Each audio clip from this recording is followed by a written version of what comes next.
oo bulshadayadii iyo dadkii aanu service-ka u haynay iyo ummadii aanu mas'uulka ka ahayn si khaldan wax loogu sheego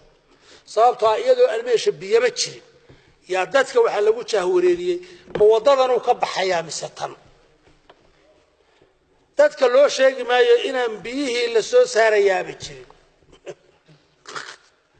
ya markaasi bulshadu qofkani wuxuu luminayaa aragtida ah in bulshadu wax iska weydiiso tirada horta biyo ma jira dabadeedna waxa loo leeyahay maye wadada cid baa diidan tanna cid baa diidan dabadeedna dadkii tensionka conflictka dadka dhexdiisa ayaa lagu qarinayaa waxa la wixii runta ahaa ee mashruuca ka jira marka dadka waxaan leeyahay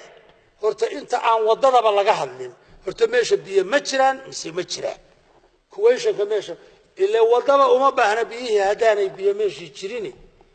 wada la soo maro xagga la geeyay iyo mid xagga la geeyay toonna looma baahna horta